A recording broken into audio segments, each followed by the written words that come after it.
Welcome to week 2, where we'll start with an upper body workout. First, we'll get into some push-ups, and we want to make sure that our body is in a really great straight line. Obviously, my belly gets a little bit in the way here, but we don't want our booty sticking way up in the air. We want to have really good form with these. So if we need to do girl push-ups, if we need to modify them, that's great. We can do push-ups to an elevated position, like onto a chair or a couch or a bed as well. If girl push-ups are still a little too much, we can even do these to a wall. It's really about having really, really high quality form before we move on to a more advanced version. We want to do these until we really could only do maybe 1 or 2 more, and we would actually fail a rep. So we want to really push ourselves here. Next, we'll get into our single arm dumbbell rows. On this one, we really want to be squeezing our lat, that big muscle on the side of our back, to swing our elbow back and up towards the ceiling. We don't want to be yanking. We want to be squeezing and rotating back and up. And this is one where we really, really want to make sure that we are pushing ourselves to do as many repetitions as we can, with really maybe just 1 or 2 left before we would start to fail this. This is where doing a heavier dumbbell can really come in handy, because we don't want to be doing more than 12 repetitions ideally to be hitting that limit.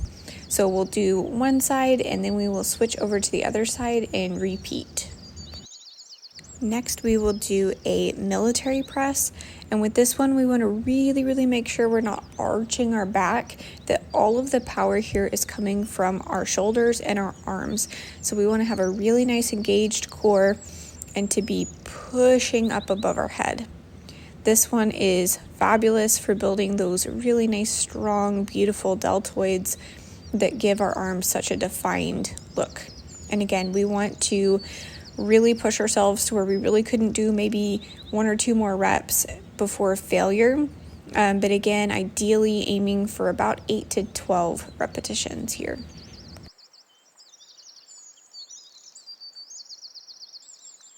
Next, we will get into tricep dips. Now, you certainly do not have to use a bench. You can use a chair, a bed, a couch, whatever you have handy. We want to make sure that our elbows are getting to about a 90-degree angle, so we get a really nice stretch on those triceps. If a traditional dip is too challenging, you can always bend your knees to make it a little bit easier. We want to have a really, really good form and not just go through the motions. You can also play with where your feet are to make it harder or easier, like I adjusted there. But we're going to do as many as we can, getting really close to failure. Ideally, we want to be getting about 8, so modify as needed.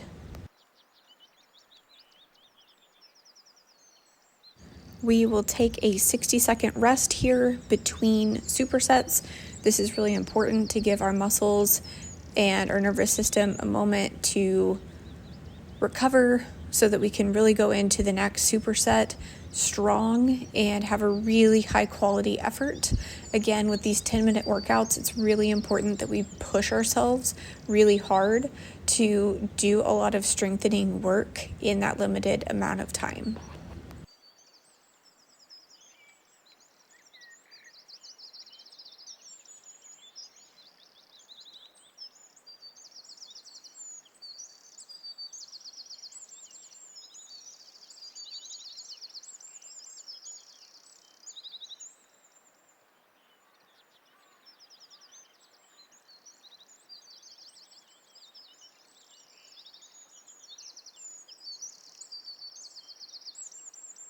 We'll start our next superset here. We'll get into push-ups.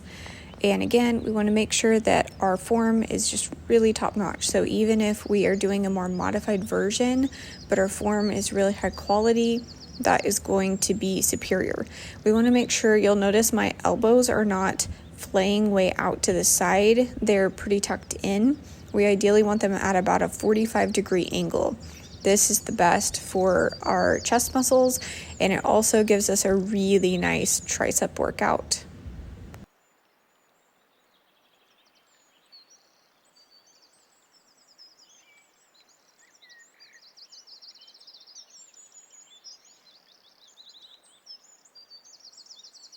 Another round here of our dumbbell rows.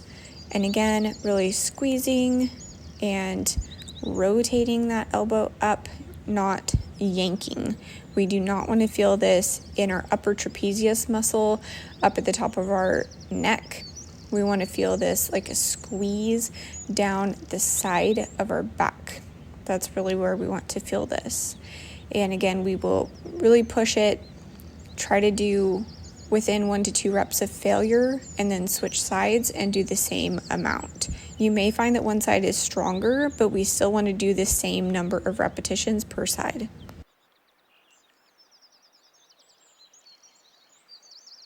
And another round of military press. Again, here we want to really make sure we're not arching our back. A lot of people will struggle to keep their core really nice and controlled with this motion, but we do want all of the power and all of the work to be coming from our shoulders and from our arms. If it is helpful, you can even sit while doing this. Sometimes that makes it a little bit easier on the core, and we can just really focus on using the muscles that we're trying to activate.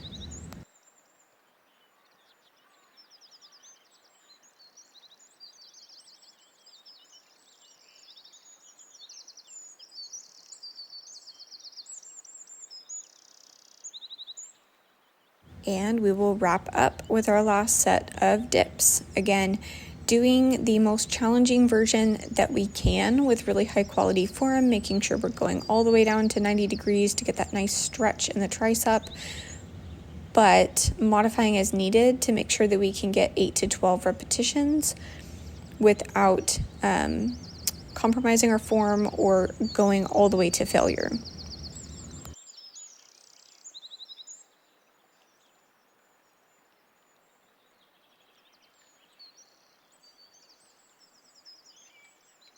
That wraps up our first upper body workout.